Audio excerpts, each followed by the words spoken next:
Il est 13h30 sur BFM TV, c'est l'heure de répondre à vos questions. Et c'est Fanny Wegscheider qui nous rejoint. Bonjour Fanny, en forme? Ça va très bien et toi? Très bien, alors au sommaire de ce samedi. Alors au sommaire, les agriculteurs en colère évidemment, ceux qui bloquent, ceux qui débloquent la situation, le soutien à la population, on va répondre à toutes vos questions. La loi immigration également a été promulguée cette nuit, oui, mais dans une version allégée, on vous en parle. Et puis cet exploit de la France en handball, ça nous a fait chaud au cœur hier soir, la France qui se qualifie en finale de l'Euro. Les bonnes nouvelles, ça fait du bien aussi. Évidemment. Commençons d'abord par l'hommage et la douleur des agriculteurs aujourd'hui qui sont en deuil. Oui, c'est ça aussi l'actualité à l'heure où on se parle, en effet, avec cette marche blanche, avec cette question de Sonia. Quand a lieu l'hommage à l'agricultrice et à sa fille tuée? Eh bien, c'est actuellement en effet que se déroule donc cet hommage à Alexandra et à Camille, ce sont leurs noms, cette mère et cette fille d'une famille, mère d'agricultrice, sa fille de 12 ans, qui ont été percutées, qui ont perdu la vie mardi dernier, percutées par un chauffard sur un barrage d'agriculteurs. C'était sur la RN20 à Pamiers, en Ariège. C'est justement la direction que l'on prend pour vous retrouver Pierre Barbin, vous êtes donc à Pamiers, où cette marche blanche a lieu. 4000 personnes attendues. Est-ce qu'il y a déjà du monde ? Oui, il y a déjà du monde. Rendez-vous pris ici devant ce lycée agricole de Pamiers. La marche blanche va débuter d'ici quelques minutes maintenant. Et forcément, il y a déjà du monde, des centaines de personnes qui sont rassemblées ici. Tous portent un vêtement blanc en hommage justement à Alexandra et Camille qui ont été tués, vous l'avez dit, mardi sur un barrage ici à Pamiers. On est justement avec cette famille. Elina, vous êtes dans le collège de Camille, vous étiez dans le collège de Camille. Qu'est-ce que vous pouvez me dire de cette adolescente ? Elle était gentille, elle était amie avec tout le monde. Comment vous avez réagi quand vous avez appris cette nouvelle ? J'ai beaucoup pleuré. Est-ce qu'on arrive à se rendre compte de ce qui se passe aujourd'hui, toujours ? Non. Evan, vous êtes le frère d'Elina. Vous êtes élève dans ce lycée agricole. C'était vraiment important pour vous d'être ici aujourd'hui ? Oui, exactement. C'était très important pour moi d'être ici aujourd'hui pour rendre hommage à la famille, pour le milieu agricole et pour tout. Ce qui est important d'expliquer, c'est que vous voulez devenir agriculteur alors que vos parents ne sont pas agriculteurs du tout. C'est vraiment un métier qui vous passionne. Oui, exactement. Travailler dehors avec les bêtes, c'est vraiment un truc qui me passionne. La maman, Alexandra, vous la connaissiez, vous entendiez son nom régulièrement, c'est ça ? On entendait toujours des bonnes choses sur elle ? Oui, exactement. Moi, je connaissais que son nom, mais j'entendais beaucoup de bonnes choses d'elle. Jean-Marc, vous avez accompagné vos petits-enfants ici à Pamiers. Pour vous aussi, c'est important de les soutenir ? Normalement, oui. Tout soutien avec la famille pour être à leur côté surtout. Et dire à tout le monde, comme tout le monde est triste, quoi. Voilà. Il y a beaucoup de tristesse ici aujourd'hui à Pamiers. D'ailleurs, il y a un premier moment de recueillement qui débute ici devant ce lycée agricole. Puis cette marche blanche prendra la direction du centre-ville. 2 kilomètres environ. Ça devrait durer 1h30 pour rendre hommage justement à Alexandra et Camille qui ont été tués mardi. Merci beaucoup Pierre Barbin, évidemment, ça reste à suivre sur BFM TV. Vous êtes avec Grégory Joanneau, donc en direct de Pamiers. On rappelle qu'une cagnotte litchi, par ailleurs, a été ouverte pour aider le père de famille endeuillé, Jean-Michel Sonac, une cagnotte litchi donc pour Alexandra et Camille. C'est celle qui est présente actuellement avec quasiment déjà 3000 donateurs. Les pères de famille toujours hospitalisés d'ailleurs. Oui. Évidemment, cette situation, elle renforce la détermination des agriculteurs. Il y a encore des blocages ce matin et on a beaucoup de questions pour savoir là où on peut circuler ou non. C'est une des questions de Nicole. Autoroute A9 est-elle bloquée ? Eh bien, on va répondre tout de suite à Nicole. Regardez cette carte qui a été mise à jour dans la matinée par Vinci Autoroute, le gestionnaire donc routier, qui nous montre, on va le voir, que en effet l'A9 est bloquée. Elle est bloquée aujourd'hui entre la frontière espagnole et la ville d'Orange, dans les deux sens de circulation. Vous voyez toutes ces routes, on va dire en gros dans le grand sud de la France, qui restent donc bloquées aujourd'hui, même si on le sait, certains blocages, eux, ont été levés, notamment sur l'A64. On a suivi cette mobilisation depuis la semaine dernière. Vinci Autoroute vous invite en tout cas à vous tenir informé si vous êtes en voiture sur le 107.7 ou encore sur le site, l'appli, le compte X de Vinci Autoroute. Adrien qui demande, lui, il est en région parisienne, plus précisément, si les agriculteurs vont bloquer Paris demain. On a en effet entendu cette menace, alors même si de nombreux barrages, on l'a vu, ont été levés. Certains syndicats, en effet, promettent qu'ils prennent un peu de repos ce week-end, mais qu'ils vont se remobiliser encore plus fort. Et côté Maxime Buzard, l'administrateur national des jeunes agriculteurs sur notre antenne tout à l'heure. Dès la nuit de dimanche à lundi, nous changeons de méthode, étant donné que le Premier ministre n'a pas entendu nos demandes, que certes, il apporte des réponses, mais elles ne sont pas à la bonne mesure, elles ne sont pas en adéquation avec l'ampleur de la mobilisation. Nous avons décidé de changer de méthode et donc d'organiser le blocus de Paris et de la petite couronne parisienne.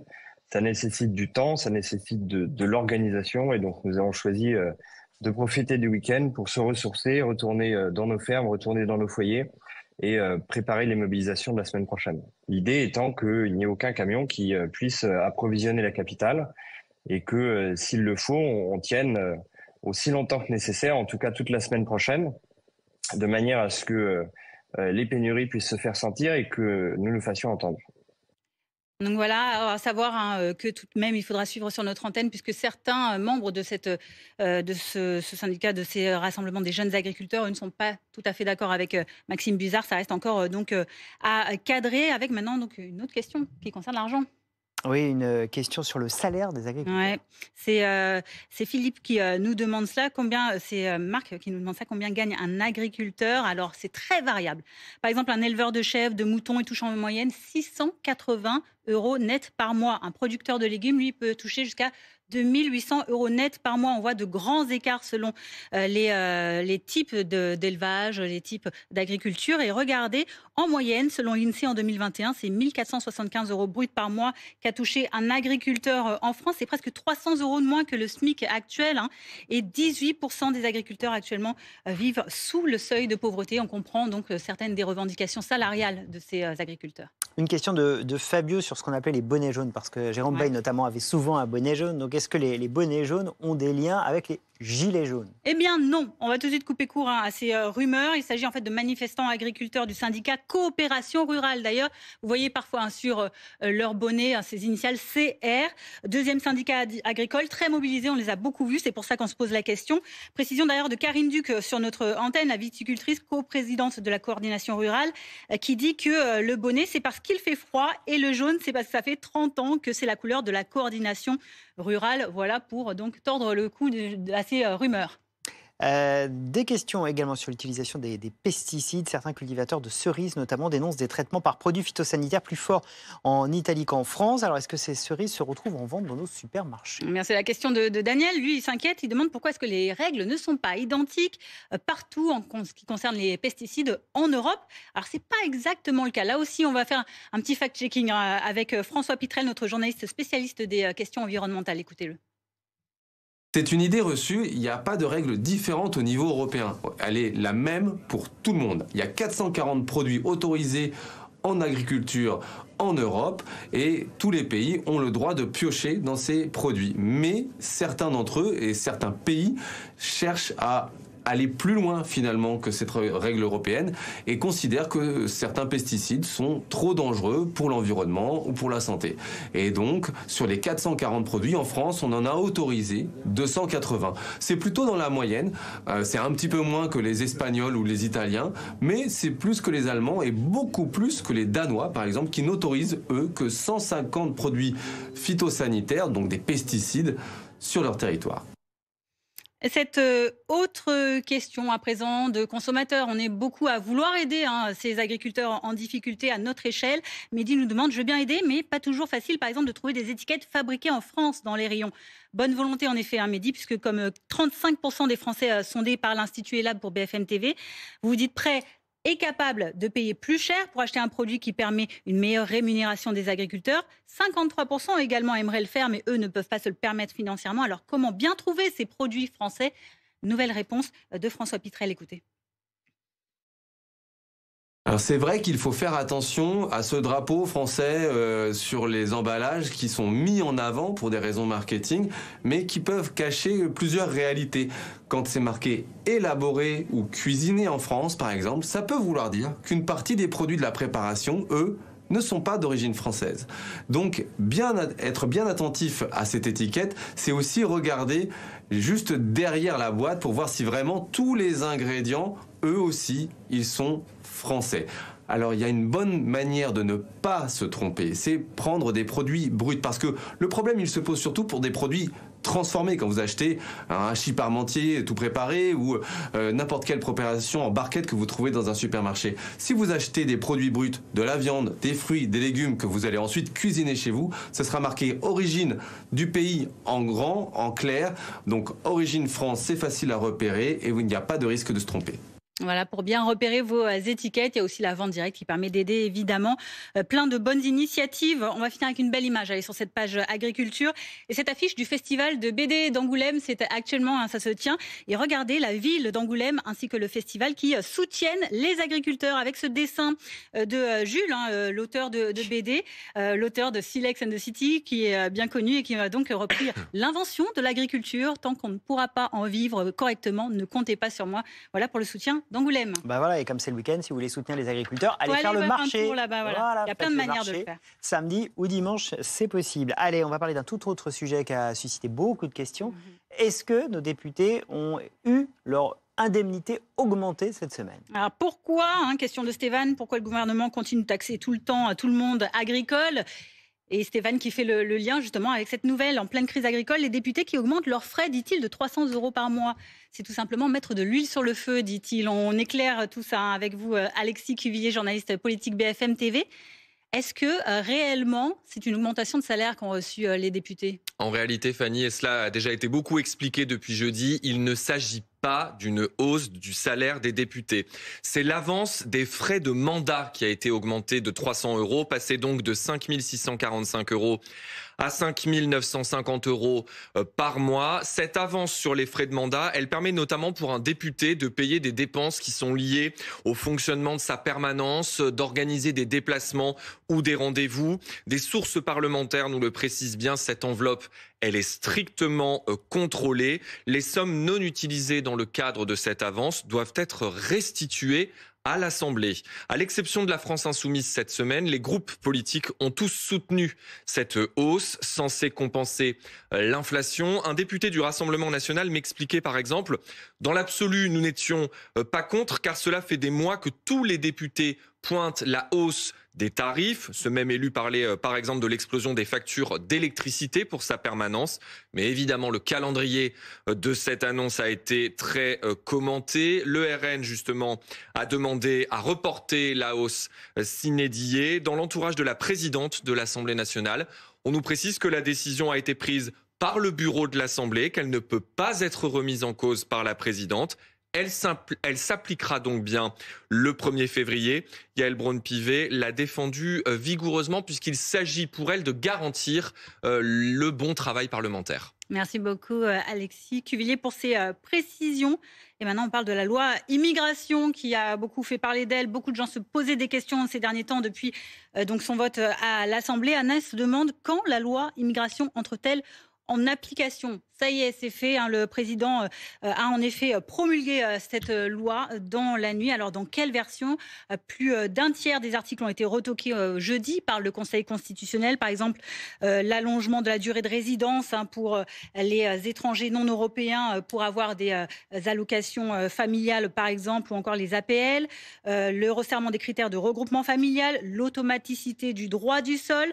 Mais il reste tout de même 51 articles qui n'ont pas été censurés par le Conseil constitutionnel. Donc, ce qui reste dans le texte qui a été promulgué, c'est par exemple le titre de séjour pour les travailleurs sans papier dans les métiers en tension, l'attribution d'un titre de séjour pour les victimes des marchands de sommeil ou encore, par exemple, l'expulsion de certains étrangers condamnés pour des crimes et des délits. Sur France Inter, Laurent Fabius, qui est le président de ce Conseil constitutionnel qui a donc tranché la question, disait et répondait à certains partis politiques qui reprochaient cette loi expurgée, et bien que le Conseil constitutionnel n'était pas là pour rendre des services politiques.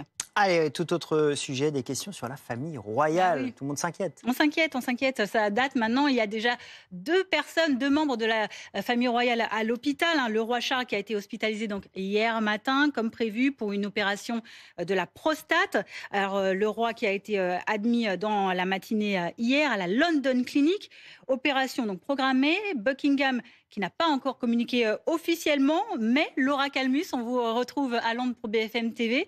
Les nouvelles sont plutôt rassurantes de la part de la presse notamment.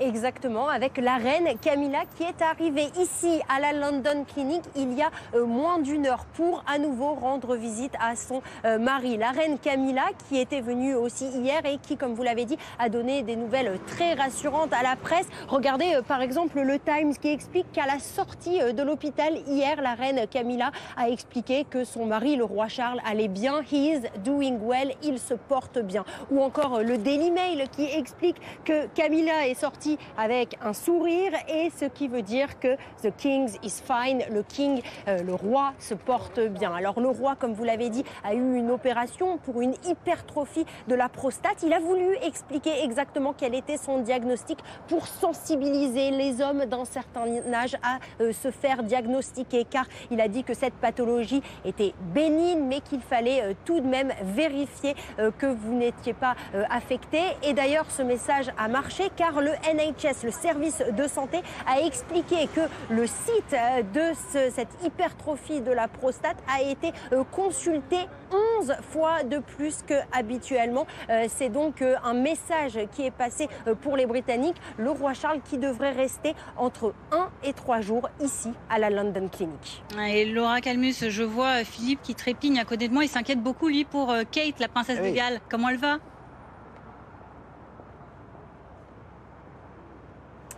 Eh bien, pour le moment, nous n'avons pas de nouvelles officielles de la princesse Kate. Mais ce que je peux vous dire, c'est ce que rapporte le Sun. Le Sun qui dit in pour le roi Charles, qui est rentré à l'hôpital, out pour Kate Middleton. Le Sun qui explique que la princesse Kate devrait vraisemblablement sortir de l'hôpital aujourd'hui. Alors, ça n'a pas été confirmé, mais je peux vous dire qu'ici, devant la London Clinic, il y a de nombreux photographes, des photographes qui sont postés aux 4 coins de la clinique pour s'assurer que toute sortie, toute entrée sont vues. Et on se demande ici si la princesse Kate ne va pas sortir aujourd'hui.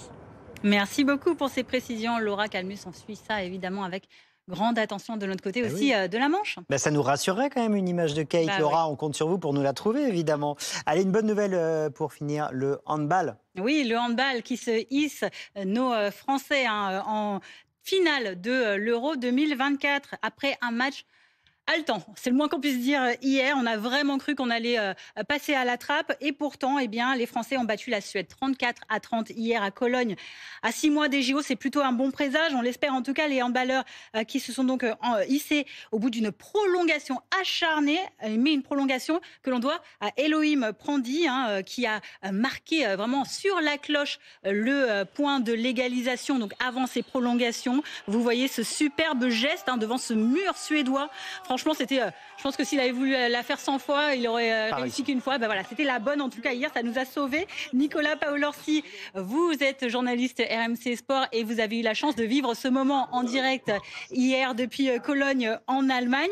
Alors, avec cette finale qui sera demain face au Danemark, combien de finales déjà a disputé la France en Euro pour qu'on voit à peu près les stats si on a des chances?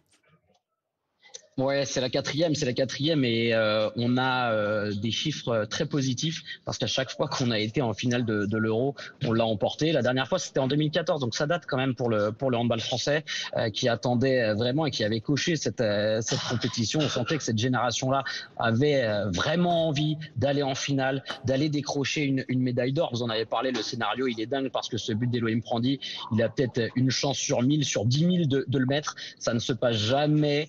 C'est impossible comme scénario de revenir comme ça en toute fin de match. Donc ça va forcément galvaniser les Bleus pour jouer cette finale contre le Danemark. Bon Nicolas, la grande question c'est de savoir si on est favori demain ou pas. On va gagner ou pas? C'est très compliqué. Alors, on vient de voir les joueurs de l'équipe de France et je vais pas vous mentir que la tendance était plutôt de dire que on était les outsiders. Les Danois, ils sont champions du monde en titre. Ils nous ont battus en finale l'année dernière. Maintenant, ce sont à chaque fois des rencontres qui se jouent à rien. Cette équipe de France, elle a une caractéristique depuis le début de la compétition, c'est que elle ne lâche jamais, même quand elle a des gros trous d'air. Donc voilà, sur le papier, avantage Danemark, je vous dirais. Mais attention, l'équipe de France sait gagner ce genre de match aussi. De quoi il faut se méfier justement de la part du Danemark ? De tout, ils ont probablement le meilleur duo de gardiens de la compétition, Niklas Landin, Emil Nielsen, des joueurs qui jouent dans les meilleurs clubs européens, qui disputent la Ligue des Champions. Et puis en plus, c'est une équipe qui a un petit ascendant psychologique sur nous. Donc voilà, il faut vraiment prendre ce match très au sérieux, éviter les petites décompressions qu'on a depuis le début de la compétition. Mais avec ce but marqué extraordinaire dont vous parliez tout à l'heure d'Elohim Prandi, on a senti que quand même psychologiquement, ça donne un petit coup de boost à nos Bleus. Et que même si physiquement c'est compliqué, là, les corps étaient un petit peu meurtris ce matin parce qu'on a quand même gagné en prolongation. Voilà, psychologiquement, ils sont dans une super dynamique. Et on a une petite question évidemment qui concerne Nikola Karabatic, que l'on suit depuis longtemps, qui avait annoncé qu'il prendrait bientôt sa retraite. Bon, il va quand même tenter les JO qui vont venir. C'est quoi la suite pour lui ? Karabatic, c'est le taulier, c'est le patron. On l'a encore une fois croisé tout à l'heure. La suite pour lui, déjà, c'est assez fort avec un champion qui a bientôt 40 ans et indiscutable sur cette compétition. Il est même nommé parmi les meilleurs arrière-gauche de cet Euro. Donc, il est encore parmi les tout meilleurs. La suite, c'est déjà ne pas se projeter, essayer d'aller chercher cet Euro. Il nous a dit qu'il était extrêmement heureux et fier de pouvoir jouer une finale de cette envergure-là à 40 ans. Et puis, vous l'avez dit, il y a la perspective des Jeux dans 6 mois. Mais Karabatic, vraiment, il se projette pas. Et c'est une de ses grandes forces sur ce tournoi et sur cette fin de saison aussi avec son club du Paris Saint-Germain, c'est qu'il prend vraiment les matchs les uns après les autres. Et après Paris, s'il a la chance d'être à Paris et d'arriver en bonne forme physiquement, il prendra sa retraite avec un palmarès XXL et potentiellement une 4e médaille d'or olympique à Paris. Merci Nicolas Paolorsi. En tout cas, on croise fort les doigts pour nos Bleus donc demain pour la finale contre le Danemark. Merci beaucoup Fanny. On se retrouve évidemment la semaine prochaine pour répondre aux questions des téléspectateurs de BFM TV. Vous restez avec nous dans un instant. On va évidemment aller à Pamiers dans l'Ariège où se déroule cet hommage, cette marche blanche pour Alexandra, cette agricultrice qui a été percutée par une voiture alors qu'elle était sur un barrage avec des agriculteurs. Elle et sa fille sont décédées. Pierre Barbin, vous êtes sur place pour BFM TV et vous suivez ce rassemblement qui réunit énormément de monde. Oui, énormément de monde. C'est ce qu'il faut dire d'abord de ce rassemblement. Près de 4000 personnes attendues. Et c'est vrai qu'il y a eu énormément de monde devant ce lycée agricole de Pamiers où était donné rendez-vous pour cette marche blanche avec, je vous le disais, donc des milliers de personnes.